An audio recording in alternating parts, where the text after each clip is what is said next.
about becoming more. Because as you become more, so you attract more. That's what I want us to do today. You can only become more if you start to apply all the stuff we're going to bring in today.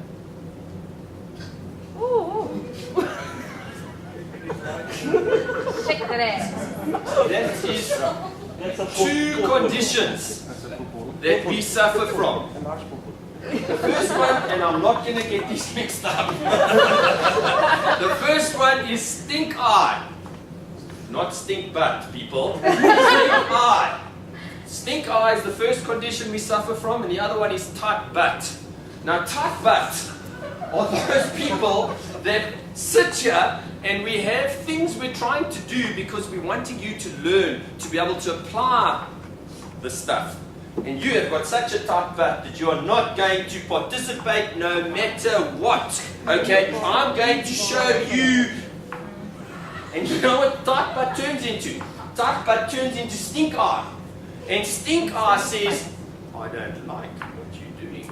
In fact, keep that nonsense to yourself because I am going to do things the way I've always done them. And guess what? The definition of insanity. I shall run as fast as I can into that wall. What do you think will happen? Correct. But I get up and I walk back and I do it again. Do you think the outcome will be different? No. But hang on, I get up a third time and I do it again. That's what you call perseverance. The result? Insanity. But what do we do with our lives? Tight butts and stink eyes sit here and they go, you know what? I'm doing it my way. Okay, I hate my life. I absolutely don't like anything about work.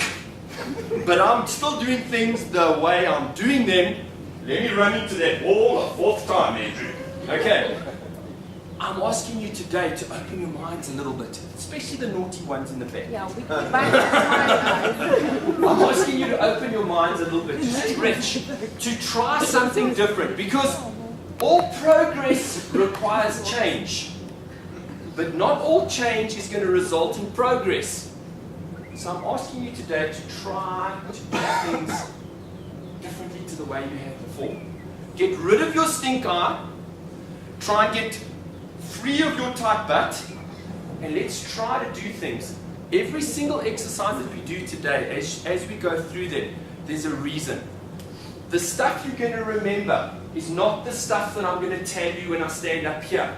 The stuff you're going to remember and the stuff you're going to apply in your life is purely based on the exercises we're going to do. So they are there for a reason. They've been designed for a reason. Participate. Get rid of the stink eye. Lose the tight butt. Participate. Grow. Try it. What have you got to lose?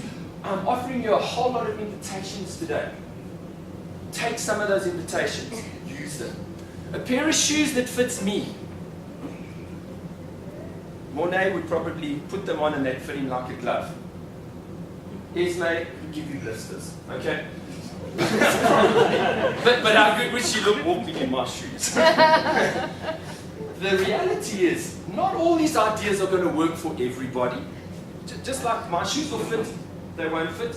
Some of the ideas will work for you in your unique situation because everybody's life is unique and special to them. So, I'm asking you to try them. Put them on. She'll never know if she's going to get blisters until she tries them on. Try these ideas. Use these ideas. Bring them into your life. What have you got to lose? You've got so much to gain. If you absolutely love your job, you love your life, you love your financial position, you love everything about your life, then I've got nothing to offer you here today. But if you want to improve your life, if you're wanting to change things positively, you're wanting to make your life better, then there's a whole lot of tools, there's a whole lot of techniques, there's a whole lot of ideas I want you to take away with you today. Try them. What we're going to do today is I want us to start looking at the power of positive thinking. Allow me to get a little bit technical here for a moment. In fact, it was weird. On Monday, me. I mean, I have no medical training in my life. I was speaking at a conference with 100 psychologists, psychiatrists, clinical nurses. I mean, all these people are like highly qualified on how the brain works. And they're a very serious bunch of people. You know? And anyway, so now I get up on the stage and I'm looking out at this lot of illustrious people and I go, do you know what messes with the mind? And you can see all of them. They move to the front of their chair and they fold their arms and they look out at me like this and they go, okay, what messes with the mind? And I said to them, you know what it is? It's not living your full potential. Because the reality of life is we all have a self-imposed comfort zone. A self-imposed comfort zone says that's all we can achieve. But in reality, our potential is that. Let me give you an example. There was a lady busy driving one of these lawnmowers, Maury Payton. And she was 63 years old and she was driving this lawnmower over her lawn and it slipped out of her hand and the accelerator got stuck. And this lawnmower was driving on its own, which wasn't a big deal because, you know, she was walking after it and she was going to get it. And her little granddaughter ran and tried, thought, Granny, I'll stop it. And the lawnmower was just about to run over the little girl. Granny covered 10 paces, picked up a 300-pound lawnmower, tossed it out the way like it was a piece of plastic. 63 years of old, Maury Payton. Angela Cavella, standing in her kitchen, heard a blood-curdling scream coming from outside.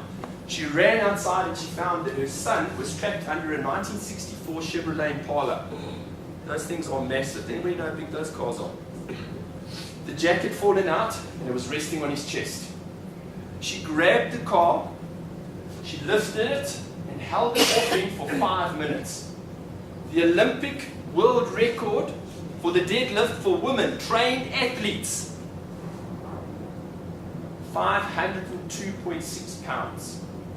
They estimate that Angela held 1,200 pounds off her child for 5 minutes while the neighbors ran and put the jacks back underneath the car.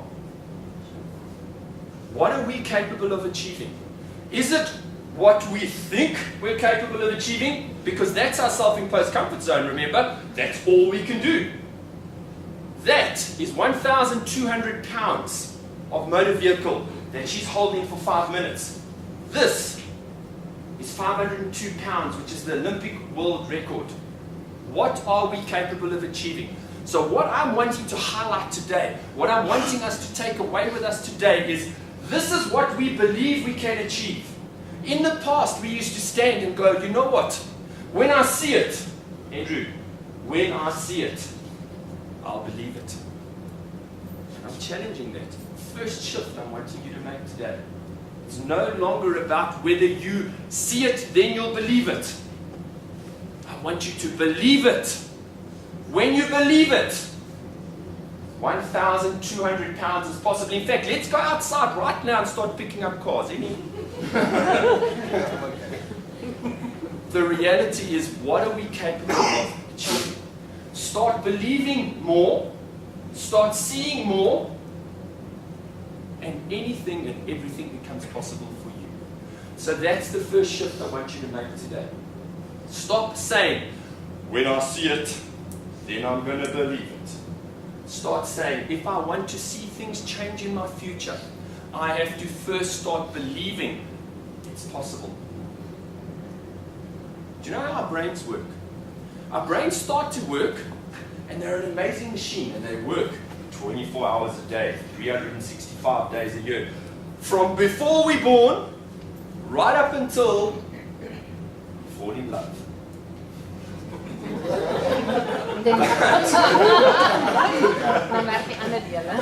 The truth is, they may stop working when we fall in love, but how do they actually work? Our veins are in there. Our brains are purely a vessel that takes information in and then gives it out. But we hear the word no 30 times more than the word yes from birth until the age of 17. So what are we more likely to believe? What's so funny? We're more likely to believe that we're going to fail than we're going to succeed because our parents who loved us told us, no, don't do that. Don't touch that. You can't. You won't. So what do we believe? What are we programmed to believe? We can't. And then we drive down the highway and we see the most magnificent sunset on the side. How often have you seen a traffic jam with the most beautiful sunset? Every day. Never? Every day. Ever? Every day. There's no traffic jam when we have a beautiful sunset. But let me ask you this question. There's somebody with a puncher on the 4th lane because you know we've got these big 4-lane highways now, you know? On the 4th lane on the other side of the highway. Purely got a puncher. No big deal. How often have you seen both sides of the highway stopped, stayed still dead? Every day. Every time. Okay. So what's the reality is we are programmed, our brain is programmed to be looking for saber-toothed tigers that are there to eat us. So what do we see? Sunset. No danger. Not interested. I see someone with a puncher. There is potential for something to go down. So I will rubberneck and I will check it out because there might be danger. So I've got this programming from childhood where my parents have told me no 30 times more than yes. My brain is programmed to keep me safe, so I'm thinking negative, I'm looking negative. Where's the danger? Where's the scarcity? Where's everything that can possibly go wrong with my life? And so I'm programmed for negative. So my life starts to unfold. Let me be technical for 2 minutes. How does our brain work? Our thoughts create our expectation. So we think a thought, creates our expectation. Our expectation drives our creative energy. And our creative energy creates our reality. Let's take one step back. We're thinking negative thoughts. I can't, I won't, I haven't got what it takes. That's my expectation. How often do you think somebody's expectation or their achievement exceeds their own expectation? So if you had expectations of not achieving greatness, do you think greatness is going to break your door down and come and find you? Hell no! If you have expectations, they drive your creative experience. Your creative experience is creating your reality. Negative thoughts in, negative life out. I'm asking you to change that. Second shift to make today. Focus on what's working. And I don't want anybody to say, you know what, Andrew, come visit my life, Tana. Everything is going wrong. You don't know my life, okay? My life is tough. Alright, you don't know. Let me tell you, where you are right now is the perfect place to start. Find something that's working. Maybe your mascara was beautiful this morning. If you focus on that, remember what you're doing. Negative thoughts, negative expectation, negative creation, negative reality. Positive thoughts, positive expectation, positive creation, positive reality. Change the way you look at things, and the things you look at will change. Think positive thoughts. How do you program yourself to start thinking positive thoughts? You do that by focusing on what's working, not on what's not working. Because as long as you keep focusing on I can't, nothing's going to happen.